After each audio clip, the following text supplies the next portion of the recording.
Temperatures on the rise here as we head to your Wednesday. We'll be seeing high temperatures in the low 90s, as well as the returning chance for some more rain by the time we get to the end of the week into the weekend. So that is going to really help with our drought concerns as well as the wildfire danger. Right now, though, things are looking quite grim. We are watching a combination of things that are really contributing to those fires burning in southeastern Georgia. One is the incredible drought that is expanding across the area. We're in that extreme to exceptional category. Gusty winds, particularly along the coast. And then when you work inland, the humidity is bone dry. So we got all these fire ingredients coming together to create a pretty dangerous situation. Waynesville right now on our Weather Stem network, it is a hazy sight here.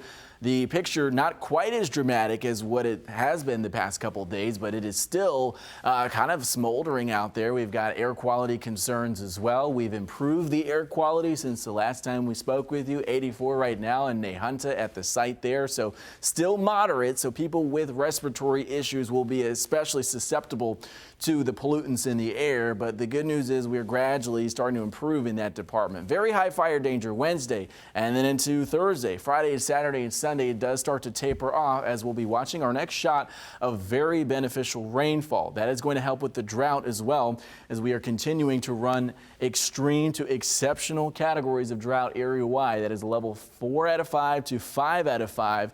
The highest there on the scale. So that is continuing to creep closer and closer to the Duval County area as well as the 95 corridor. Here is the next shot at some rain. This is our weather maker that we're watching way out to the west there, bringing severe weather to portions of the Tennessee Valley as well as the Deep South. Now, this complex of energy is going to start to work in our general direction over the next couple days. That's what's going to provide for some rainfall, very beneficial rainfall. Temperatures right now in the upper 70s to the low 80s for our western counties. For the 95 corridor, Duval County, 75 right now in downtown Jacksonville. And then you work towards the coastal areas and the beachside spots running in the low 70s.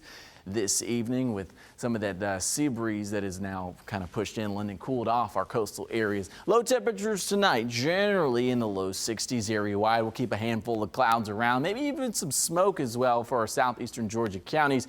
We're going to start off pretty mild, very similar setup to today. As we head into your Wednesday morning, we'll see a couple clouds, maybe a little bit of a breeze out there. Then by the afternoon, look how quick we warm up. 91 downtown, maybe an isolated shower to contend with. But tomorrow is really overall going to be a dry day. Then as we head into Thursday, this is 5 o'clock in the morning, we start to track that return of some more moisture. By the lunchtime hour, 12 o'clock here for Thursday, we see much more here in the way of rain.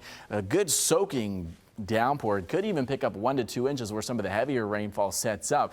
This is what it looks like. Pretty good in the way of rain over the next 5 days, and the coverage of rain is going to start to pick up by Thursday. Then Friday and Saturday look to be our best chance at some soaking downpours, and that means great news in terms of drought relief and our fire danger. By Friday, a couple showers. By Saturday and Sunday, the rain becomes more widespread. Near 90 on Saturday. We drop the temperatures behind the front by Sunday, and then the early portion of next week actually looks great. Very refreshing, low humidity, and much more sunshine. But we need these folks here north of Tibby sheltering in place right now, getting inside of an interior room, getting inside of a sturdy structure. All right, one of the other things we look for is the correlation coefficient, or if we have any debris in the air. We don't know if there's confirmation of anything on the ground right now, but what we do know is that this is some dangerous wind that we're working with here. Upwards of 70 miles per hour on the western side of the circulation there, 50 even higher there in some isolated pockets. The blue colors, once again, that's showing you where we have stuff in the atmosphere that's not rain and it's not hail. Here's the sea surface temperatures as you look out into the Atlantic and Caribbean basins, running above the 80-degree mark here across the loop current. So that's really all we need for tropical cyclogenesis, meaning can we get a hurricane to develop this time of year?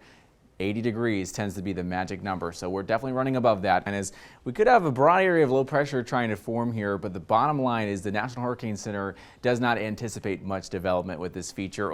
So where do we typically see named storms develop in the earlier portion of the season? Well, it's generally closer to home. We see a lot of homegrown development with cold fronts that do stir up some tropical troubles. Hey, who's not going to want to sip on an iced tea today? We're talking about triple-digit heat index. Actual air temperatures, though, here's the forecasted highs: 93 in Atmore, 93 in Bay Minette, 93 in Mobile. We saw some very impressive radar velocity estimates. Take a look. 9:36 in the morning, potentially 70 to 80 mile per hour winds here along the eastern shore of Mobile Bay. We're going to keep it calm and quiet here through the evening hours. Once again, temperatures will settle down into the 30s. Tomorrow afternoon, we'll make a run for the upper 60s to the low 70s. Notice, though, we're mostly dry. This is 5 o'clock tomorrow. And then as we head into the overnight hours into your Thursday morning, a brief passing shower, a possibility, not overly sold on it because our next really widespread chance of rain is going to be arriving Friday into Saturday into Sunday. So here's the weekend rain chance rolling on through here Saturday morning, right around sunrise. Notice our model here. Pockets of widespread rain, a rumble of thunder as well cannot be ruled out. So this